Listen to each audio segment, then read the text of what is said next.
자, 이번 시간에는 자동차의 성능 기준과 검사 기준에 대해서 알아보겠는데요.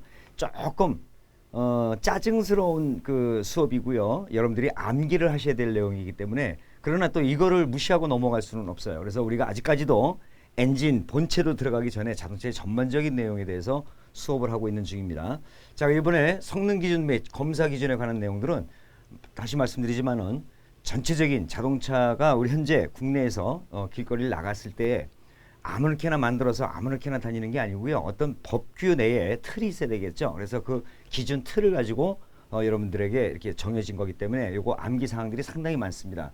조금 그 까탈스럽고 하더라도 여러분들이 조금 이해하시고 암기 내용들은 충분하게 암기를 해주셔야 되는 내용들이에요.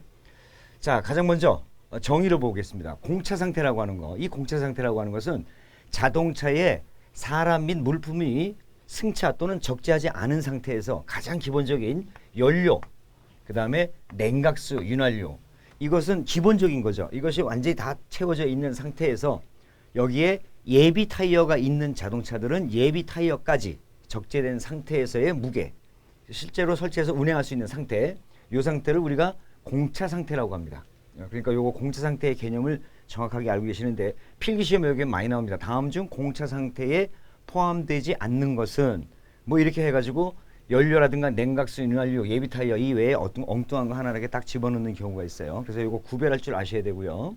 그 다음에 적차 상태라고 하는 것은 공차 상태, 즉 이 상태에서 승차 정원이 승차 다 타고 최대 적재량의 물품이 전부 다 적재된 상태, 이 상태를 우리는 적차 상태라고 하는 것입니다.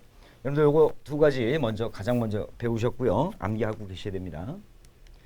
그 다음에 축중이라고 하는 것은 자동차가 이렇게 있으면 바퀴가 있죠. 물론 저쪽에도 있죠, 이렇게. 그래서 이 축이 바퀴의 한 양쪽마다 축이 있잖아요. 이 축에 걸리는 하중을 얘기하는 거예요. 그래서 축중.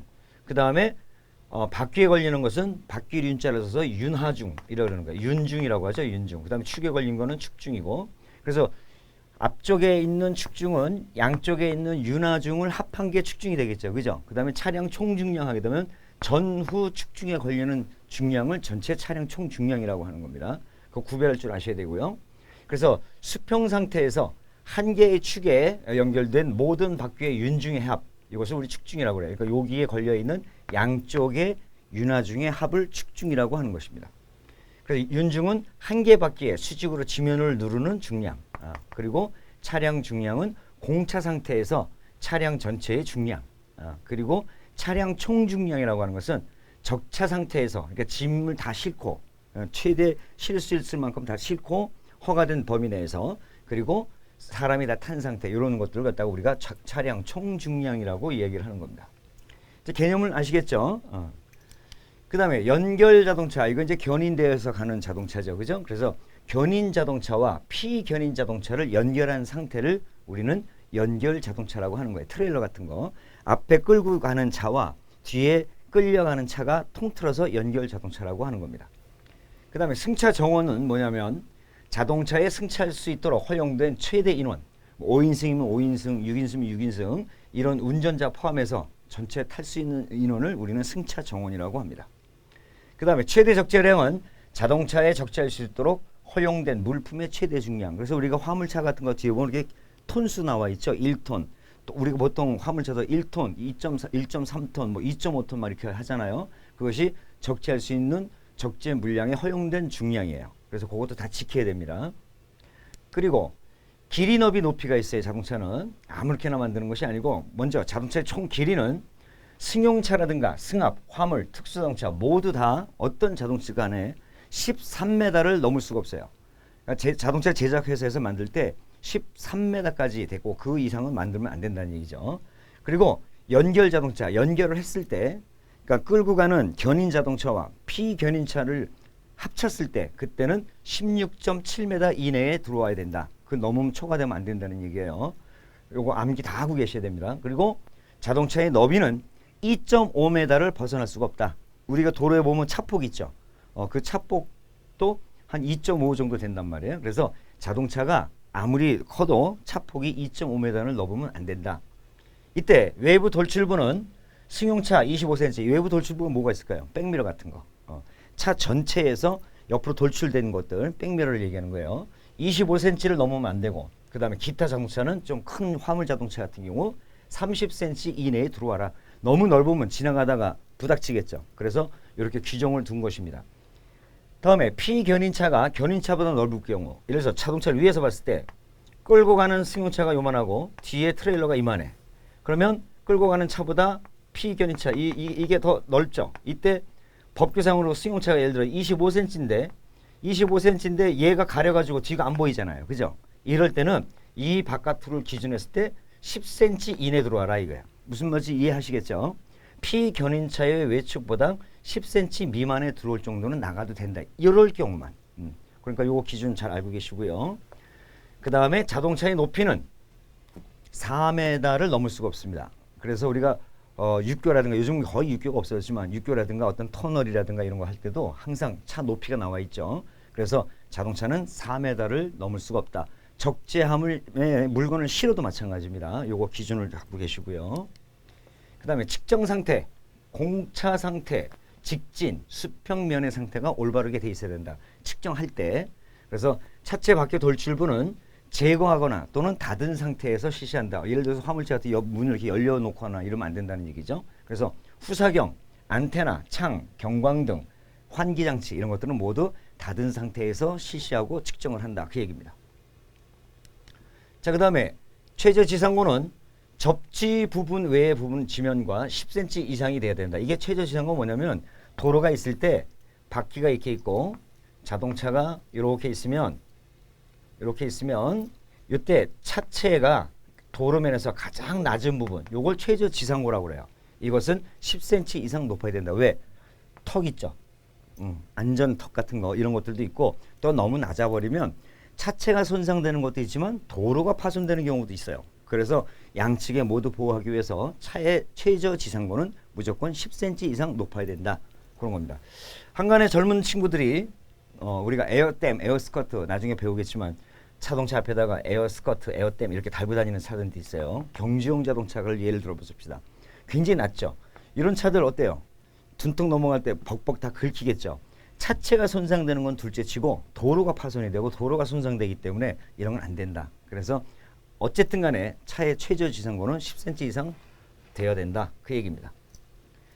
자, 그 다음에 차량 총중량, 자동차의 총중량은 20톤, 화물 자동차 및 특수 자동차의 경우에는 40톤을 잡아줍니다. 그래서 이렇게 잡았을 때 총중량이 20톤이니까 앞, 뒤에 축중에 걸리는 것들은 10톤, 10톤이죠. 그리고 그 축에 걸리는 바퀴는 2개씩 있으니까 윤활중 하나는 5톤씩 넘으면 안 된다. 자동적으로 산수지만 계산이 그렇게 나와야 됩니다. 그래서 축중 10톤, 윤활중 5톤을 초과해서는 안 된다. 그 얘기입니다. 조향륜의 윤중. 이 조향륜의 윤중이라는 것은 앞바퀴를 얘기하는 거예요. 우리가 방향을 틀거나 할 때 쓰는 것이 바로 앞에 조향륜이라고 하죠. 조향바퀴, 앞바퀴. 여기에도 하중이 어느 정도 걸려야 되느냐. 너무 또 가벼워도 안 되고 무거워도 안 돼요. 그래서 자동차의 조향바퀴의 윤중의 합은 차량 중량 및 차량 총중량의 각각에 대해서 20% 이상이 된다. 이것도 알고 계시기 바랍니다. 조향륜의 윤중. 자, 그리고 최대 안전 경사 각도가 있습니다.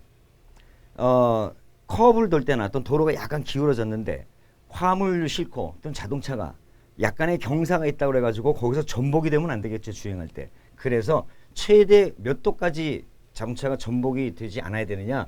좌우 각각 35도 되는 경사면에서도 자동차가 전복되지 말아야 된다. 이런 기준이 있습니다. 그 다음에 최소 회전 반경. 이거는 우리가 셰시 들어가서 조향장 칠 때 다시 한번 배겠지만 공부하시겠지만 최대 12m를 넘지 말아야 된다. 이것이 무슨 얘기냐면 자동차가 커브를 돌 때 완전히 핸들을 한쪽으로 완전히 꺾어서 한 바퀴 뺑 돌았다고 했을 때 이 반경이 12m를 넘으면 안 된다. 그런데 우리 조향장치에 가서 공부해 보시면 알겠지만 그러면 바깥쪽을 기준한 것이냐 안쪽 바퀴를 기준으로 할 것이냐. 그래서 이 최소 회전 반경은 바깥쪽 바퀴가 그리는 원의 반경. 그래서 이렇게 여러분들이 알고 계시기 바랍니다. 나중에 조향장치 들어가서 다시 한번 공부해 보도록 하겠습니다. 바깥쪽 앞바퀴 자국이 중심선을 따라 측정할 때 12m 이내야 된다. 그랬죠? 이거 기억하고 계시고요. 이거 시험 잘 나오는 내용입니다. 그 다음에 접지 부분 및 접지 압력. 접지 부분은 소음의 발생이 적고 도로를 파손할 위험이 없는 구조야 되고요. 그다음에 무한궤도는 1cm 제곱당 3kg 중량 정도가 돼야 된다. 무한궤도가 뭔지 알죠? 우리 그 굴삭기 같은 거 봤을 때 이렇게 궤도로 형태로 바퀴를 걸어서 이렇게 작업을 하지 않습니까? 그런 걸 우리가 무한궤도라고 합니다. 계속 도는 거 벨트 형태. 그거 참고로 알고 계시고. 원동기 및 동력 전달 장치. 원동기는 운전석에서 시동 또는 정지시킬 수 있어야 된다. 우리가 키로 많이 하지 않습니까? 요새는 또 버튼식으로 많이 하고 스마트 키를 이용해서. 그래서 운전석에서 시동도 걸고 시동을 끌 수도 있는 구조여야 된다. 동력 전달 장치는 연결 부위에 손상 또는 오일 누출이 없을 것. 기름 새지 말라 그 얘기예요. 그래서 요즘은 이제 그런 차들이 없는데 주차하고 나면 후에 바닥에 기름이 흥건히 있는 그런 차들이 있을 거예요. 어디가 누출되는 거 이런 거 오염 문제 때문에 이렇게 누출되면 안 된다 그 얘기입니다. 그 다음에 주행장치. 타이어의 요철형 무늬는 트레드죠. 트레드의 모양인데 이것도 우리가 타이어에 들어가면 자세히 배웁니다. 타이어 요철형 무늬의 깊이는 1.6mm 이상 깊어라. 이거보다 더 낮아지면은 트레드가 많이 마모가 되기 때문에 미끄러짐이 발생할 수 있어요. 그래서 1.6mm 이상 깊어야 된다. 타이어 접지부 임의 한 점에서 각각 120도 각도가 되는 지점마다 접지부의 4분의 1 또는 4분의 3 지점 주위에 트레드의 홈 깊이를 측정한다 그랬는데 이건 무슨 얘기냐면은 그렇게 돌아가면서 전체적으로 균형 있게 마모가 돼야 된다 그 얘기인데 타이어에 보면은 표시부가 다 있어요. 그래서 그 표시부에 삼각 마크들이 다 이렇게 있는데 이런 부위들이 거의 마모 트레이드가 거기까지 왔으면 이거 타이어 더 이상 못 쓴다 교환해야 된다 라고 하는 표시부가 있어요. 그래서 측정할 때도 이렇게 타이어가 전체 원이다 보니까 균일하게 마모되는 것을 확인하기 위해서 띄엄띄엄 이렇게 검사를 해봐라 그 얘기입니다 사실은. 자 그리고 조종장치. 이거 뭐냐면 이제 핸들을 얘기하는 거예요. 시동장치와 가속제어장치, 제동장치, 등화점등장치 등 모든 조종장치. 그러니까 운전석에 앉았을 때 운전자가 손을 뻗쳐서 조작할 수 있는 모든 조작 장치들은 핸들의 중심으로부터 50cm 이내에 들어와 있어야 됩니다. 이게 멀면은 이렇게 움직이다 보면은 자기도 모르게 핸들을 잡고 운전할 때 멀어서 손을 뻗치면은 핸들이 틀어져요. 그러다가 사고 납니다. 그래서 법규상에 정해놓은 것이 바로 핸들의 중심으로부터 50cm 이내에 모든 조작 부분들이 다 들어와야 된다. 그 얘기입니다. 요거 알고 계시고요. 그 다음에 조향장치. 핸들의 유격은 핸들 지름의 12.5% 이내일 거. 요것도 우리가 조향장치 들어가면 이제 유격이 뭐라는 걸 배우는데 바퀴가 움직이지 않는 범위 내에서 핸들을 움직이다 보면 약간 까딱까딱 움직일 때가 있어요. 요게 유격입니다. 핸들 유격. 철자를 대고 이렇게 재는 방법도 있고 뭐 10cm 이내에 들어와야 되는 내용들도 있고 여러 가지가 있는데 요건 우리가 조향장치 들어가서 그 구조상 왜 필요한지는 우리가 배우시게 될 거예요. 가령 예를 들어서 비포장 도로를 가는데 핸들 유격이 없으면 바퀴가 계속 조금씩 진동이 올 때마다 핸들의 진동이 그대로 다 전달된다고 생각해 보세요. 얼마나 피곤하겠어요. 그죠? 그래서 약간의 유격은 있는데 바퀴의 진동이 핸들에 전달되지 않도록 유격을 둡니다. 이건 우리 조향장치 들어가서 자세하게 한번 공부해 보도록 하겠습니다. 핸들 지름의 12.5% 이내일 것. 이것이 우리가 보통 10cm 정도 잡아줍니다. 자 그리고 옆방향 미끄러짐은 10cm가 아니네. 참 10mm네요. 죄송합니다. 옆방향 미끄러짐은 1m 주행식 좌우 각각 5m 이내일 것. 요거는 사이드 슬립을 얘기하는 거예요. 여러분들 주행할 때 똑바로 가고 있는데 핸들을 놓고 쭉 주행하는데 자기도 모르게 차가 옆으로 쫙 가. 이거 큰일 나겠죠. 그죠? 이거 보고 우리가 사이드 슬립 양이라고 하는데 이것은 핸들을 놓고 테스트에다 딱 주행을 할 때 1m 주행할 때 좌우 각각 5mm 이상 벗어나면 안 된다는 얘기예요. 그래서 우리가 자동차 검사 받을 때 사이드 슬립 검사를 합니다. 그때 이게 딱 정해져 있는 거예요. 이것도 여러분들 알고 계시기 바랍니다. 자, 그 다음에 제동장치. 주제동장치와 주차장치는 각각 독립적으로 작동할 것. 주제동장치가 뭐예요? 여러분들 운전할 때 풋브레이크죠. 발로 밟는 거. 그래서 정지 또는 감속시키는 게 브레이크 장치인데 그게 주제동장치고 주차했을 때 주차 브레이크를 당기죠. 또는 요즘 다 전자식으로 해서 버튼 누르면 모터가 작동돼서 파킹을 딱 들어가는데 그게 각각 연동되지 말고 각각 독립적으로 되어서 작동이 돼야 된다. 그 얘기입니다. 주제동장치의 급제동의 능력이 나옵니다. 요것도 여러분들이 좀 암기를 다 해주시면 참 좋은데 간혹 거기서 문제가 나올 때가 있어요. 그래서 조금 어렵더라도 여러분들이 좀 암기 좀 해주시기 바랍니다. 제동 초속도는 km/h인데 최고 속도가 80km/h 이상인 자동차는 제동 초속도가 50km/h로 들어와야 됩니다. 그 다음에 최고 35km, 80km 미만 자동차 35km/h. 당 최고 속도가 35km 미만인 자동차, 저속인 자동차, 이거는 당해 자동차의 최고 속도다. 이런 것들은 보통 우리가 전기 자동차 조그만 것들 이런 거 최고 속도 나봐야 얼마나 나겠어요, 그죠? 50, 60 뭐 조그만 것들 이런 것들 해서 점차적으로 고속과 중속, 저속 자동차마다 거리들이 제동 거리들이 그만큼 짧아야 된다 그 얘기입니다. 급제동 거리 22m 이하, 14m 이하, 5m 이하 이렇게 기준에 따라서 속도에 따라서 구별되어 있다는 거 암기하고 계셔야 됩니다. 측정 자동차의 상태는 공차 상태의 자동차에 운전자 1인이 승차한 상태에서 점검합니다. 그래서 여러분들 우리가 정기 점검 이렇게 받지 않습니까? 그때 운전자 한 명이 탑승해서 점검하는 거예요. 이것도 참고적으로 여러분들이 암기하고 계시면 좋겠습니다. 자, 그래서 주제동 장치의 제동 능력과 조작력이 나옵니다. 좀 복잡하죠? 여러분들 조금 힘드시더라도 이거 암기하고 계셔야 돼요. 제동 능력, 조금 아까 앞에서 했던 얘기처럼 쭉 그런 내용들을 좀 풀이해 놓은 거니까 여러분들 요거 한번 읽어보시고, 좌우 바퀴의 제동력 차이 있어요. 왼쪽과 오른쪽 바퀴에 브레이크를 밟았을 때 제동력이 차이가 있으면 강한 쪽으로 차가 꺾어지겠죠. 여긴 계속 굴러가려고 하고 이쪽은 세면은 여긴 정지됐고 여긴 가려고 하니까 차가 이렇게 틀어진다고. 이러면 안 되는 거예요. 그래서 원칙상은 좌우 바퀴의 제동력이 똑같아야 된다. 그러나 다소 차이가 있다 하더라도 당의 축 중에 8% 이내는 들어와야 된다. 이하 알고 계시고요. 제동력의 복원, 브레이크 페달을 밟았을 때는 확실하게 제동이 걸려야 되지만 놨을 때는 바로 풀어져야 된다. 계속 붙잡아 있으면 안 되겠죠. 그래서 제동력은 3초 이내에 당의 축 중에 20% 이하로 감소돼서 풀어져야 된다 하는 얘기입니다. 좀 까다롭죠? 여러분들 이거 다 암기하시려면 좀 힘드실 거예요. 그러나 자연스럽게 이제 공부하시다 보면 이런 것들이 자연스럽게 숙지가 됩니다. 너무 걱정하지 마시고. 그리고 측정 자동차의 상태는 어떤 것이냐? 제동력 검사할 때 공차 상태의 자동차에 운전자 1인이 승차하는 겁니다. 운전자가 없이 제동을 걸고 하는 그런 내용들이 있을 수가 없죠. 그래서 운전자 한 명이 항상 탑니다. 제동 능력, 경사각이 11도 30분 이상의 경사면에서 정지 상태를 유지할 수 있거나 주차 제동 장치입니다. 제동 능력이 차량 중량의 20% 이상 주차시켜놨을 때 정차되어 있어야 된다. 이것도 불안하면 우리가 바퀴 밑에다 돌을 놓거나 또는 벽 쪽으로 핸들을 꺾어 놓는 것도 요새는 상식입니다. 여러분들 안전상 반드시 주의하시고, 가끔 사고 나지 않습니까? 언덕길에 주차해놨던 차가 제동장치가 풀려가지고 굴려 내려가서 사고 나는, 이런 걸 방지하기 위해서 법적으로 이렇게 딱 주차 제동장치에 대한 룰을 정해놨어요.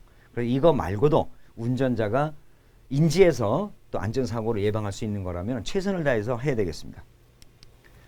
자, 그 다음에 연료장치입니다. 이 부분에서도 이제 시험이 자주 나오는 게 있어요. 배기관 끝으로부터 연료, 우리 주입구를 얘기하는 거예요. 연료 주입구. 잘 보세요.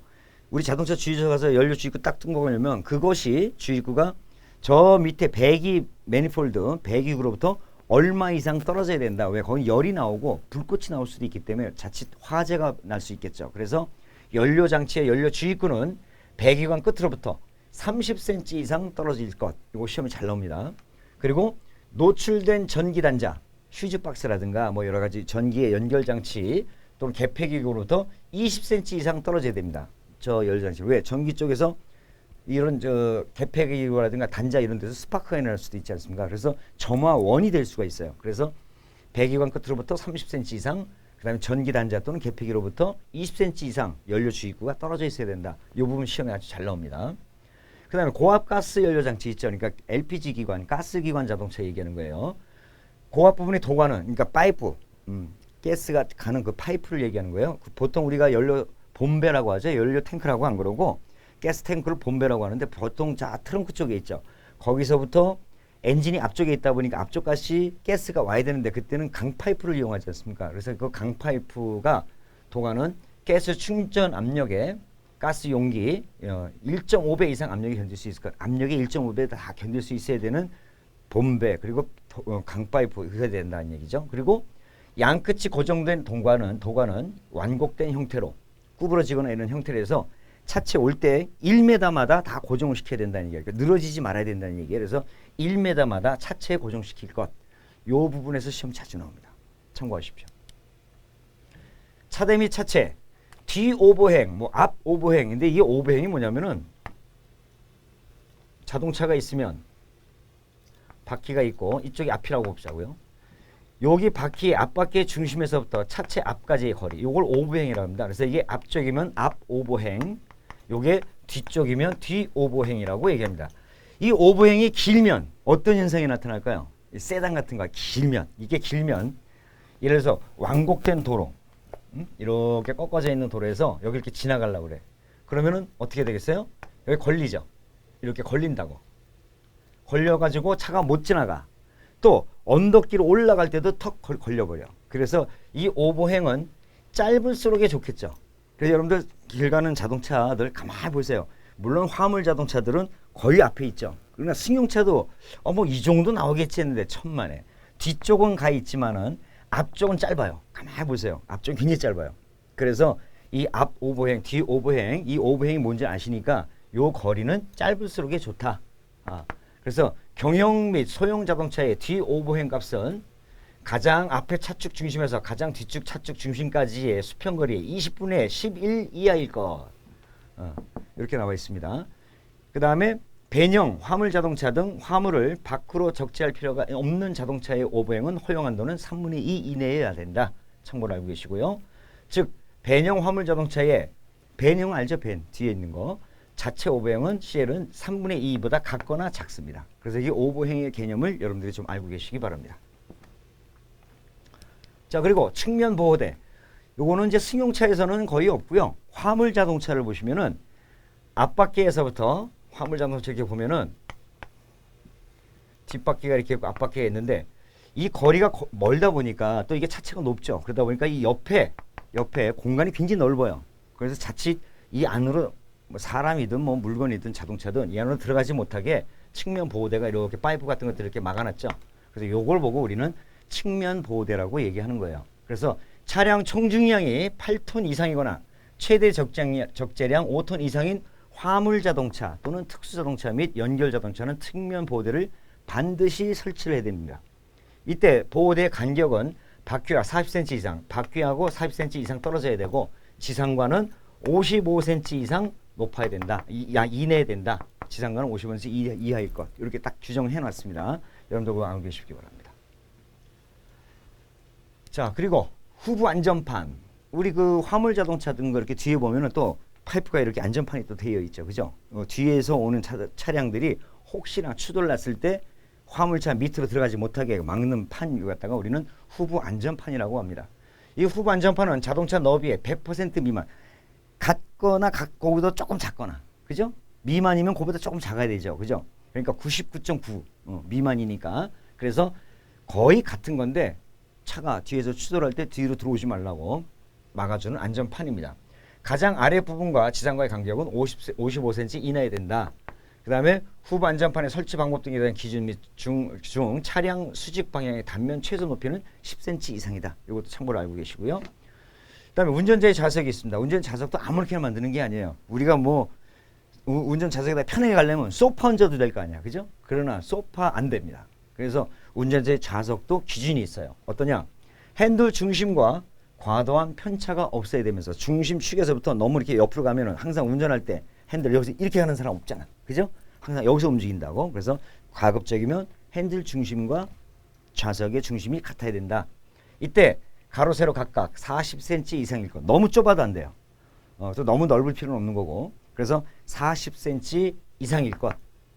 알고 계세요. 그 다음에 15인승 이상 승합 자동차는 운전석 뒤에 보호봉 또는 격벽 시설을 할 것. 버스 같은 거 보세요. 뒤에 운전석 뒤에 파이프들 이렇게 있죠. 그죠? 그 다음에 요새는 승객들이 좀 몹쓸 승객들이 운전하시는 분한테 좀 해코지 할까봐 또 이렇게 아크릴 판이나 보호판으로 이렇게 다 막아놓죠. 그죠? 그런 걸 얘기하는 겁니다.